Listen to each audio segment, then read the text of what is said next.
What's going on, everyone? My name is Jake. This is where I talk wrestling. It's been far too long, and let's talk about El Grande Americano versus El Grande Americano. That's right, because WWE, in an adjacent way in AAA, WWE AAA has pulled off potentially match of the year. Right now, where does it rank for me? I can't believe I'm going to say this about something in a WWE product in 2026.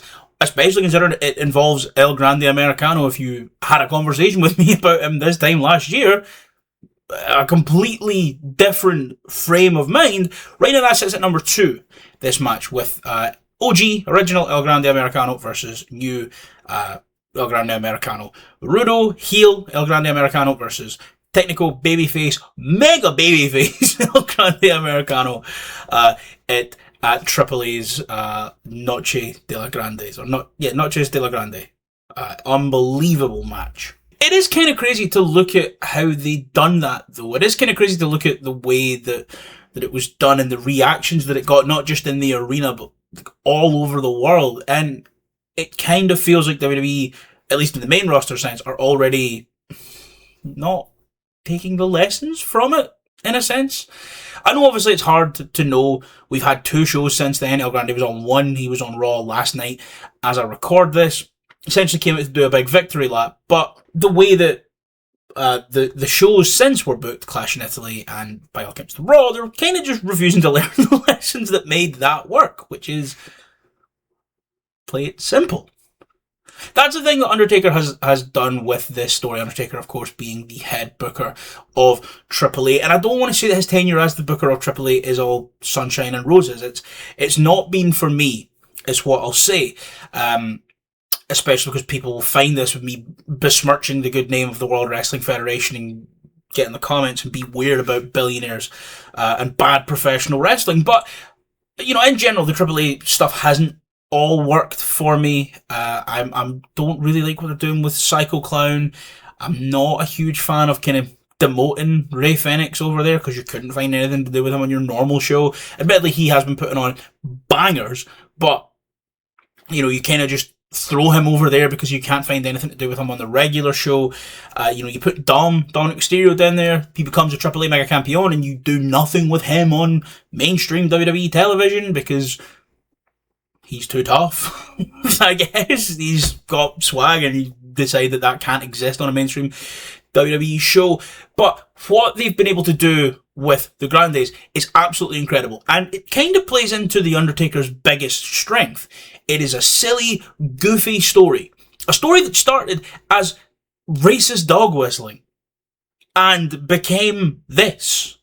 For those of you that don't know, and I don't understand why you'd be watching my video of all videos about them if you don't know, but the cliff notes are WWE made this character, El Grande Americano, the Great American.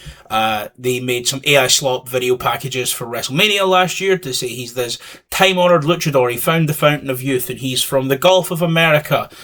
And they just kind of thinly veiled a lot of racist dog whistles into his booking and the presentation, and not necessarily stuff that Chad Gable was doing, but more the way that it was presented, and the social posts, and the promo packages, and the fucking gross AI videos that they put on WrestleMania. But in general, it was a character that wasn't really working. It was this dumb, Chad Gable's not El Grande Americano. The Creed brothers and Ivy Nile would know if he was, or whatever. I can't remember, did he get fired, or he was injured? I can't remember.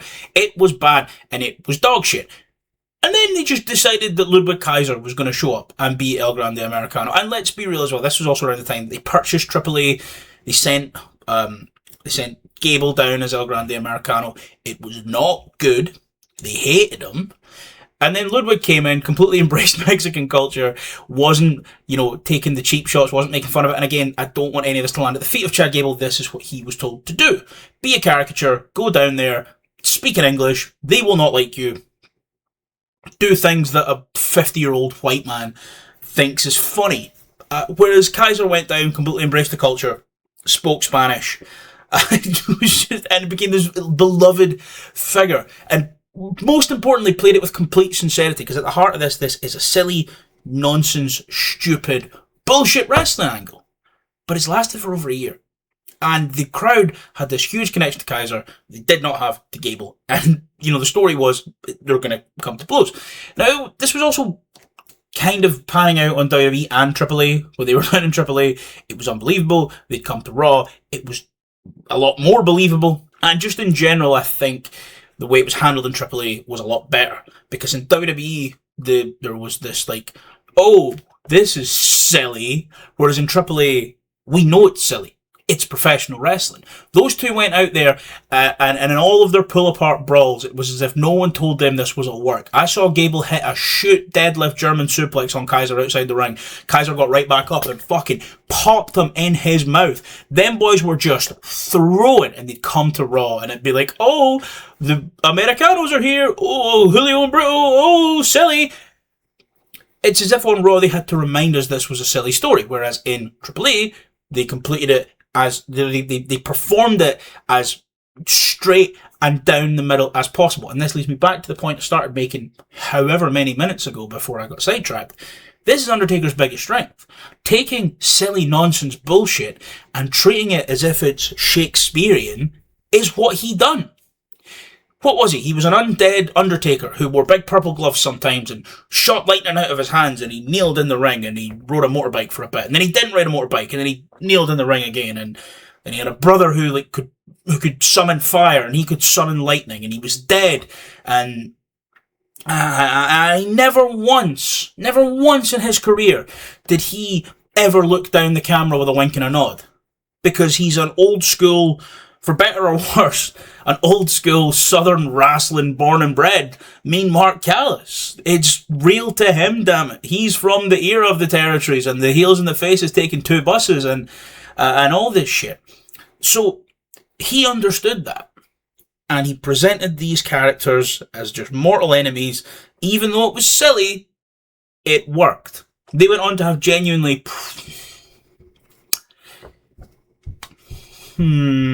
Is it crazy to say this is the WWE match of the 2020s? People are going to come in here and say the Mania main event with, Cameo Fest, Tribal Rules or Tribal Combat, whatever it was, with The Rock and The Undertaker and Cena and Solo and, Cody, Roman too. That was a good sports entertainment match. This is just a fucking unbelievable wrestling match.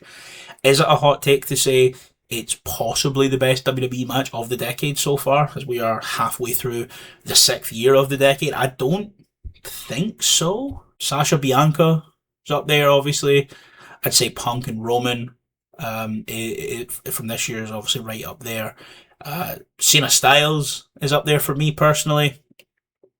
But, we need to do a little bit of research. Maybe I forgot some things. Of course, I love the Firefly Funhouse match. That's not even close to this. So, maybe. It might be. And it just kind of shows that wrestling is so easy. Wrestling is so simple. And yes, AEW can overcomplicate it at times. And WWE are always overcomplicating it. And New Japan are currently seemingly mostly it's Best of Super Juniors season, so it's kind of, that's what it's all focused on. Whenever I tune into New Japan this year, it's, over the last few years, there's too many factions and subdivisions of factions and again, all this stuff and gang war and all this stuff. And I just think at the heart of it, what Grande versus Grande proves is that wrestling is at its best when it is simple, it is silly, and it acts as if it isn't silly. That's why The Undertaker worked.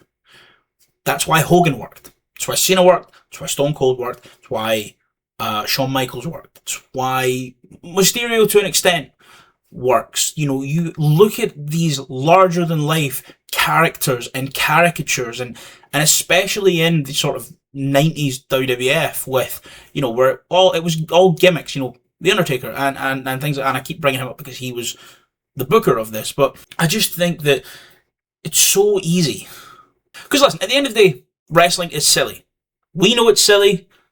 Everyone watching knows it's silly. The people in the ring know it's silly, but they can never show to us, the viewer, that they know that it's silly, because then it begins to lose.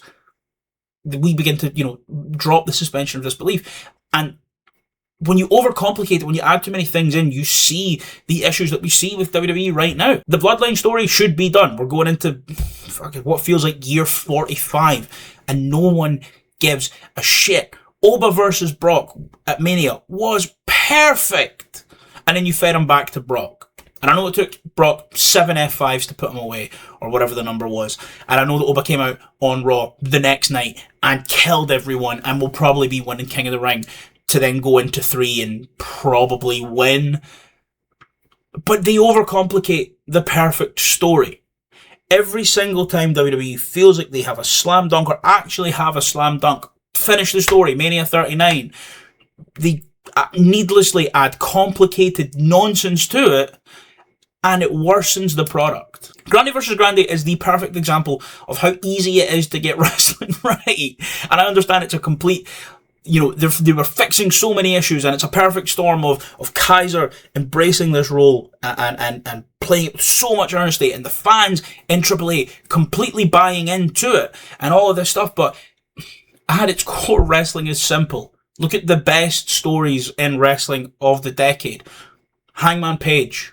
All of his friends turned on him. The Elite went bad. He stayed true. He had to regain his confidence, join the Dark Order, and wins that championship.